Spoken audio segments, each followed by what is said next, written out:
Welcome, everyone. My name is Daniel Gonzalez, and we're here in Practical Ministry, and I have a phenomenal guest, Pastor Sandra Hal. How are you doing today, ma'am? I'm doing very well. Wonderful. Well, thank you so much for being here with us. I'm excited to get to pick your brain on some of these topics. And so today we're going to be talking about sacrifices and reality. And so what's going on here is I was talking with your amazing husband, Pastor Norman, about this topic. And I wanted to give him a perspective on the way at least the millennials see these things, and maybe even Gen Z to a certain degree. And our generation, at least, when we were growing up, Hillsong was huge. They still are. And Bethel and all this stuff. And we saw just giant crowds, these big stadiums filled with people. It was exciting. And it was a very rock time as well. And so when we came into the church, it was exciting. And even here, our youth group was like 120, 130 some nights. I mean, it was a party. And we thought that ministry was that, 24/7. And I got it into my head growing up. I was like, I'm going to be a traveling minister, and I'm going to go church to church, and people are going to be down on their knees crying, and it's going to be amazing, and I'll go to another city. And then over the years, it's been 16 years now, actually. It's crazy. Over the years, I saw the reality of ministry. And I was like, goodness gracious, ministry is almost never that. And so that was the whole point. I wanted to have this discussion with you because I feel like people here, even outside, they only see you for a brief moment. And they see you and they go, oh, she's got to have it made. And Pastor Norman said, yeah, she works 1 hour a week. And I said, you know what? Maybe we can talk about the realities of what it is to be a minister. And for young people like myself that were, that 17, 18-year-old say, okay, slow down. Let's talk about what it really means to be a minister and what you're going to give up. Because there are sacrifices, right? Oh, yeah. Mm-hmm. Like your life. So Just a small thing called your life. So that's a question. What do you mean by that? And like the thing that pops off the top of your head, what's something that you're giving up then of your life? Like your agency? Like you don't get to do everything you want to do anymore? I think on several levels. Let's say your dream was to travel to the nations and preach these big conferences and all of that. But what you have to understand is once you get on that plane and you land wherever you're landing, at least in my experience. Yes, ma'am. If you're going at someone else's invitation, and I've spoken in some of the most wonderful and largest churches in Latin America specifically, but at that point, your life is no longer your own. Okay. You don't choose the schedule. You don't choose the food. You don't choose the climate. Yeah. And I'm not talking about weather. I'm talking about the climate of what you're going into. The social climate. Social climate, okay. The cultural climate. Yeah. Okay. And so you have to have your antenna up to understand what it is they want to accomplish. Okay. Now, a lot of traveling ministries, they have their, this sounds kind of silly, but like their gig. Okay. Okay. They have their music. They have their sermon that they're ready to go on the road with. Got it. Okay. And I guess that works somewhat. But if you're going to be invited back again and again and again over decades and decades, it's because you said, what is it you want me to do? Got it. Okay. What is it you want? Yeah. You want. I'm the tool at this point. I'm basically. the tool. Oh, This is not to put my vision forth. Okay. This is not to do what I feel needs to be done. I need to know what is it that you're wanting to accomplish. So they say 5 minutes. It's 5 minutes. That's what you got. And if they say it's 5 minutes and you're going to talk about how to dig a ditch, well, that's what you're going to talk about, okay? How to dig a ditch, okay? Yeah. You don't, to be really profitable and successful in a repeated way, it's very important to lose your life to take up their life. To lose your vision, to take up their vision, and hear from God in regards to what can support or help them. Was that ever difficult for you? Like, were there years where you're like, I just don't want to give this up? I don't want to do what they want to do. I want to do what I want to do. Was that ever hard for you? Well, yeah, it's hard. I mean, I can't tell you how many times, hundreds of times hundreds and hundreds, okay, have gotten through 2 days and 2 nights. Okay, I only have 3 days and 3 nights left. Okay, I'm at the halfway point. Jeez. I can do this. Okay, I can do this. And it was like living that way. Wow. Because you're not in your home, in your bed. I would leave my husband and my child and my kitchen and my life, okay? My church, my friendships in my church, my vision for this particular church, and take on someone else's life. Jeez, did you ever say no then? You just say, you know what, I don't want to give up right now. Not for this season. I'm not doing it. I think on 3 occasions I have. Okay? In how many years? In 60 years, okay? On 3 occasions I have, and that was because my child twice was sick. Yes, ma'am. And he was a baby, and I had to take him to the hospital. Okay. And so once I was on the road to get to the event, and I had to call them and say, I stopped. I had to take my child to the hospital. I'm going to have to return home. I won't be there. And so they never invited me again. And the other time I was scheduled to go, and my son was sick, and it was a huge event, and I told them I won't be able to go. I can't leave my child sick. Sure. And they said, you're making an idol out of your child. Whoa. Okay. And they never invited me back. And the third time, my son was grown, and he had a court case pending. Okay. And when that happens, when you get a fine and there's a court case, you don't know when it's going to happen. You can't wait a year for them to call you. Sure. And they happened to call me right at the point that I was going into a conference with thousands of women. And I called the leader, and I said, right when I'm supposed to be with you, my son has got to go to court, and I'm not going to leave my son. Wow. And have him go to court by himself. Jeez. And he said, I fully understand. Okay. He says, and we will get someone to replace you. Wow. And they kept inviting me year after year for decades. So, Jeez Louise. So it's a give and take. But yeah, those were the times that I didn't show up. Okay. But that's 3 in 60 years. That I can remember. That maybe somebody else can. Maybe on the other end they can remember. But you have to give up your life if you're going to be on the road effectively. But what about honeymoons and birthdays and friends and weddings? I think you'd have to ask Norman, but I think the first 3 years of our marriage, on our anniversaries, we were in 2 different countries. Wow. Yeah. And you weren't happy about that? Of course not. I'm not nuts.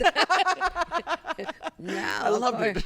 But you got a job to do, you got to do it. Yeah, because I'm sure there's people listening saying, no, it's because she's just passionate about it. It's like, no, you weren't happy about this. No.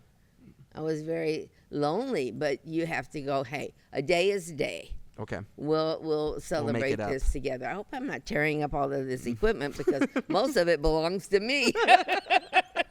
Not at all. Not at all. Okay. No. But wow. And so and people just understood. They said she just can't make that birthday. She just can't make that anniversary. She can't make that dinner. She's got to call. Yeah. And you committed. Norman has a saying, my husband, that once it's in the calendar, and then that's it. It's in there. Okay. Yeah, it's in the calendar. Okay. So short of something like that 3 times in my life with my son, or, you had some COVID or something, you wouldn't go. But sure. That makes sense. Other people in danger, but yeah. It sounds like you also gave up relationships, though, because there had to have been people that just said, you know what, I'm done with Norman and Sandra. Like, they're always busy. They're always gone. I'm not inviting them anymore. They're not invited to my kid's wedding. They're not invited. Like, it sounds like you had to give up relationships as well, correct? People that you may have gotten to get close to over the years? Well, I've had to be separated from people that were friends, but true friendship just starts moment you see each other again. Sure. I had a lady that came to visit us a couple of months ago. She was my first secretary. Wow. Long way back when I was in my 20s, and she was 18. Wow. And I led her to the Lord, and she became my secretary. She went to the mission field. She traveled across America with me.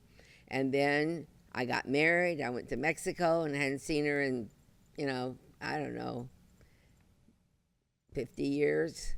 And I am really bad at communicating with people by letter or phone or anything like that. If Norman's real good. That's the only reason we have some friends, is because he keeps up with them, okay, on my behalf and his behalf. So if Pastor Sandra just didn't send a message, it's not because you're a bad person. I don't do it for anyone. So it's not just you. Okay. But she came, and it was like we'd never been separated, because we truly loved each other, and we're dear friends. So, yeah, I've had to give up some friendships, but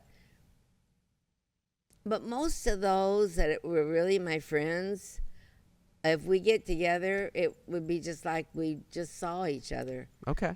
There was a couple that we were tight with and traveled with in ministry, and we hadn't seen them in years and years and years, and we've all gotten old, and Norman and I went to see them, and we went to the city where they live, and we had a condo rented for our vacation. It had 2 bedrooms, so we invited them to come and stay with us.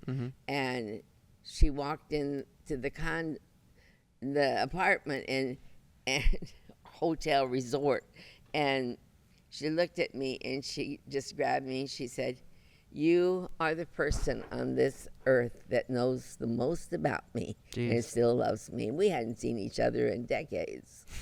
So you had real friendships, but acquaintances, it might be difficult to have a lot of acquaintances. Sure. Were there any career choices that you gave up as well? Because, I mean, you traveled so much. For people that don't know, you've been traveling since you were born, basically. You had to have gotten offers, like leave Laredo, come over here. There had to have been, right? Well, Laredo's not all my life. Okay.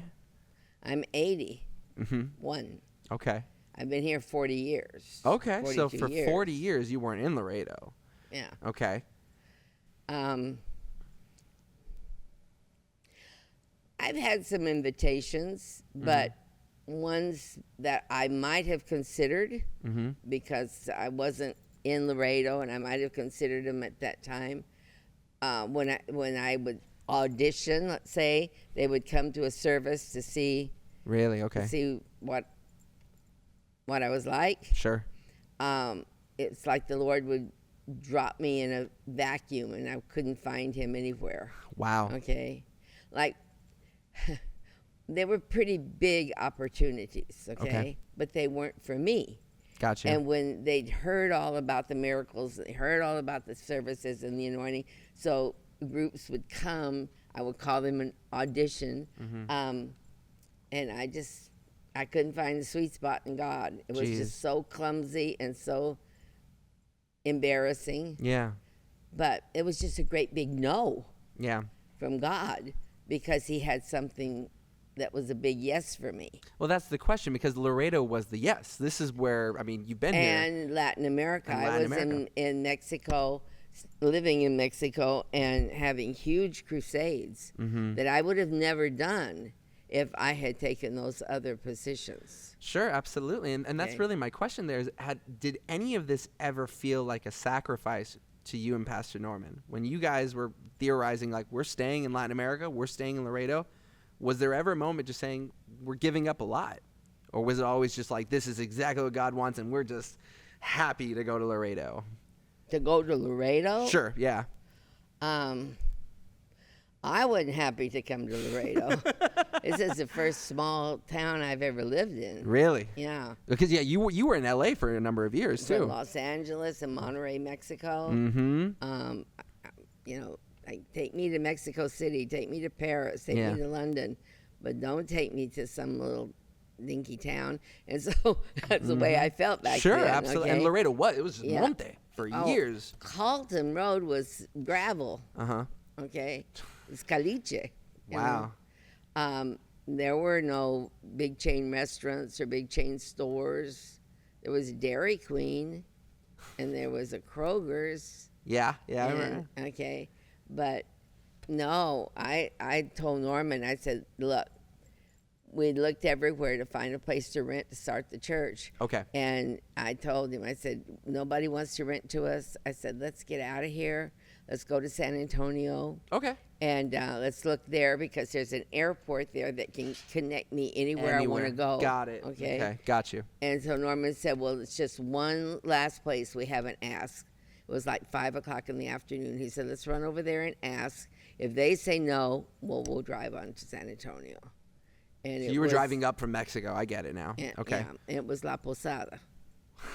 And so I said, oh, we're headed to San Antonio. If these other places won't rent, there's no way La Posada's going to rent to us.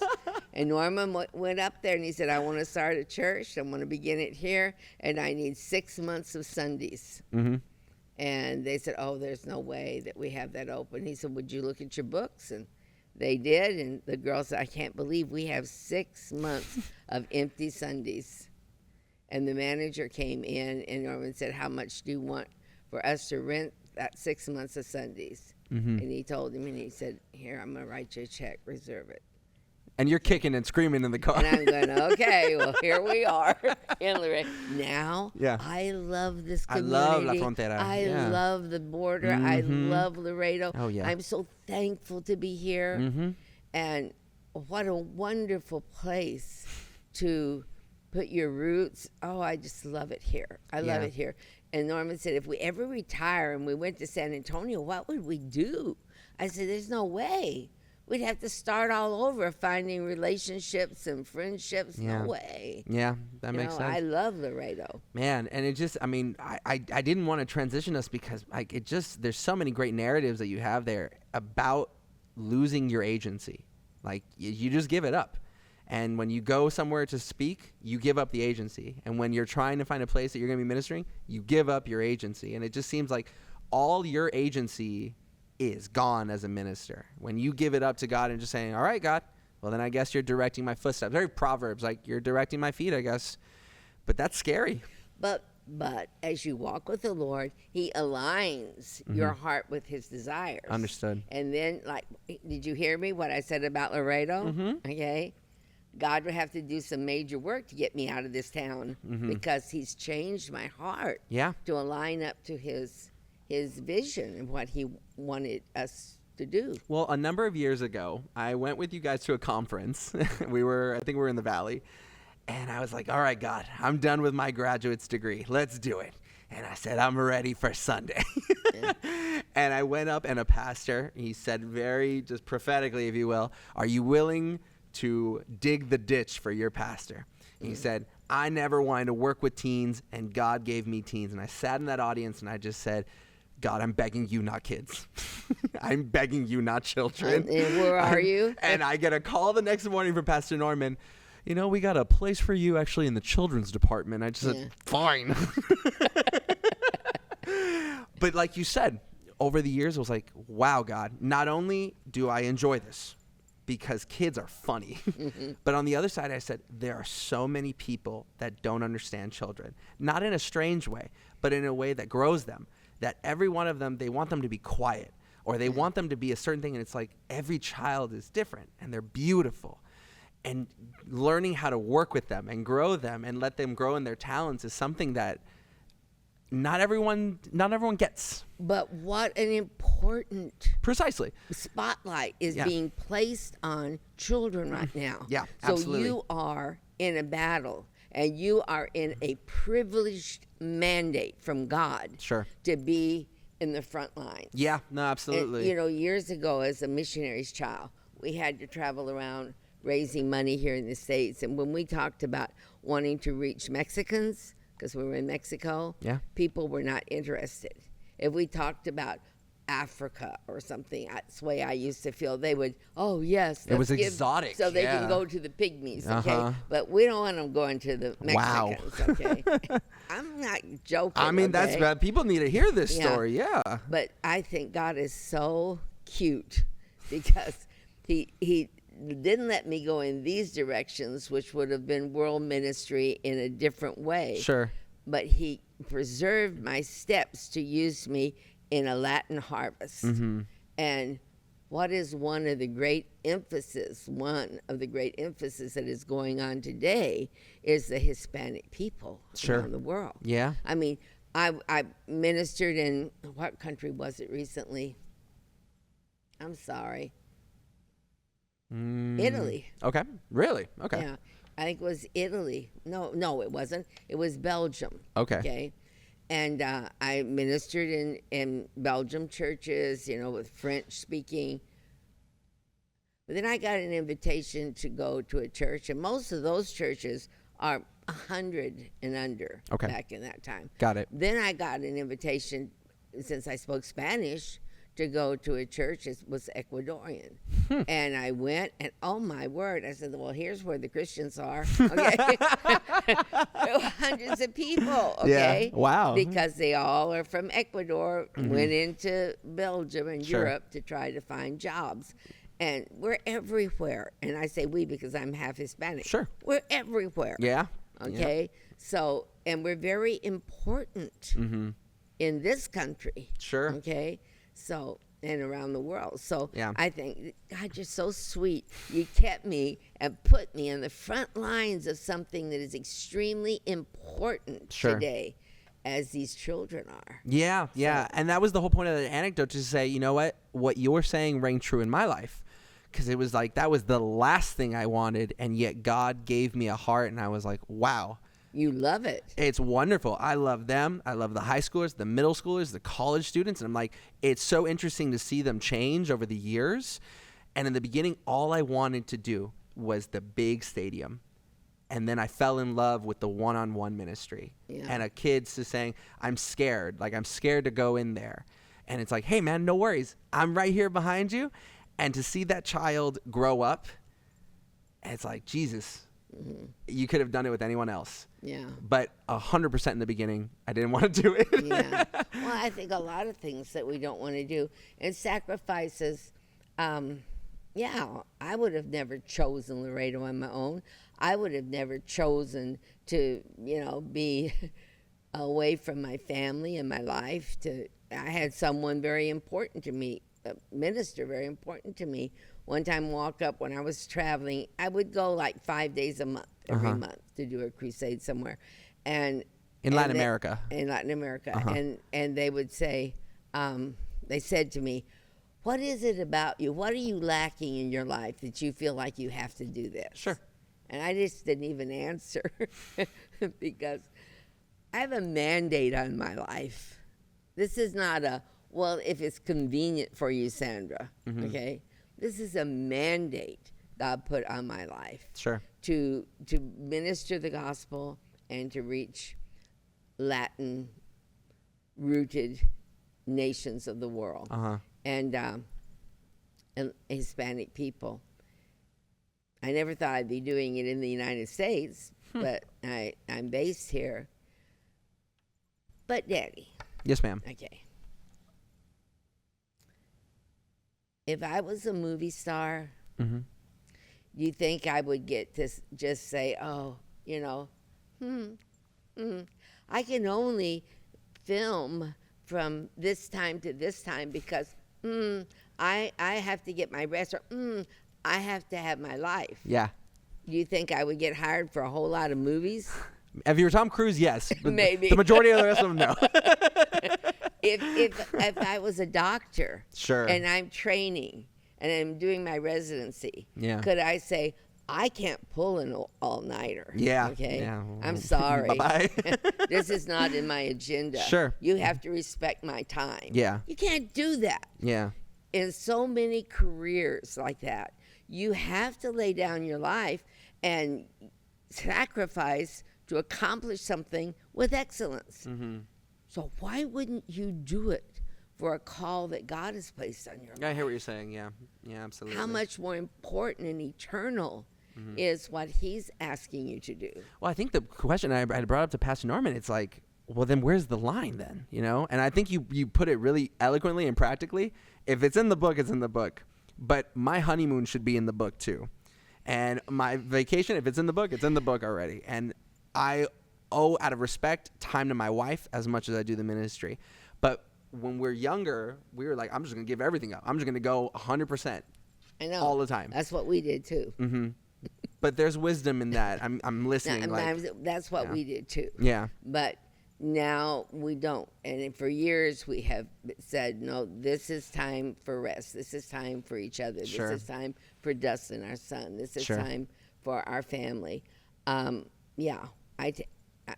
We're very careful about that now. But in the beginning, we weren't.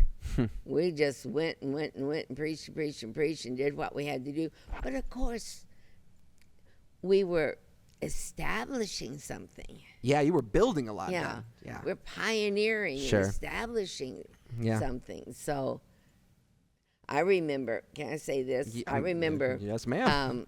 Some ladies from the church back in the 80s, they called me and they said, we get together and we play canasta cards, okay? And we want you to come and be with us. And I said, oh, I'm so sorry. I said, I just don't think that'll work into my schedule. Sure. Because I thought, why would I want to go and sit with these women and laugh and tell jokes and play cards when I could be praying and studying and preparing and working in the kingdom? Wow. Okay. Now, one of those ladies is in heaven now. Okay. And I've thought, I made a big mistake there. Huh. I should have gone and prioritized the relationship with them while I had the opportunity. We had a good relationship, pastor to parishioner, but I thought, sometimes you just need to sacrifice what you think is important. Wow. To reach out and take something that is more important to God, which is connecting us in relationships together. And things that we would have shared there, that's what Jesus did. Mm-hmm. He went to parties, he went to dinners, Yeah. and in the process of sharing, his truths were picked up and multiplied. Yeah. So, wow. There's some wisdom there, though. Absolutely. Yeah, but when we were young, we did. I wouldn't want to be away. I'll tell you what changed me. You want to know what really changed me? Is when my son died at 21. Yes, ma'am. And I told some people that started inviting me back to preach big meetings, and I told them that's fine, but you'll have to pay for my husband as well. I don't want to be without my husband. Yeah. And something totally changed in me that I thought whatever time I have left with Norman, I want to conserve it. And so my life really changed a lot to make room for my husband. Wow. I mean, there's so much wisdom there. And it's through that suffering that we learn it. Yeah. But that was the whole point of just asking, okay, like, what are the sacrifices? And I think that's such a unique sacrifice of just sometimes you have to sacrifice the work for something that's healthy, that relationship. It's more important. Yeah. Again, back to the agency, though. Yeah. What you want to do, it might not be exactly what's going to happen every day. It might not even be the healthy thing. And in the day-to-day ministry, you say, well, what is it? You don't just do 1 hour on the stage on Sunday. Sure. Or 2 hours for the multiple services. What do you do with your time? Okay. Well, I don't always know. I'm going to find out. I've learned that I can have this list and this schedule and these goals, but then there's interruptions. We never interrupt you, though. Never. No, there's interruptions. When a marriage is in crisis and they're just hot, okay? And they need to talk to you right now. Mm-hmm. And you're in the middle of doing something that will get you to the goal of your work, and you have to say, okay, I can't say, oh, well, I'll see you next Thursday at 4 o'clock, because by then they've gone to the lawyers, okay? So you have to drop it. or you get a call, someone had an accident, they're at the hospital, can you come? Yeah. Yeah. Well, I mean, I ended up at your house at 11:30. I think you guys were watching Fallon, and you opened the door up, and I was like, I'm in a crisis. And so, yeah, you're right. Yeah, so interruptions. But I think everybody in ministry needs to learn or understand that was some of the biggest miracles in Jesus' lives were because of interruptions. He was on his way to do one thing, and a woman with an issue of blood touched the hem of his garment. Yeah. He was on his way to do one thing, and Jairus' daughter died. Okay. He was on his way to do something else, and the centurion galloped up on his horse Sure. and stopped him, okay, and said, my servant, Yeah. please help. And those miracles happen at the intersection of interruptions in Jesus' life. Sure. So when you're in the ministry, you talk about your life not being your own. Yeah. Okay. You have to accommodate those interruptions and be flexible. And be humble enough to say, I'm willing to pivot.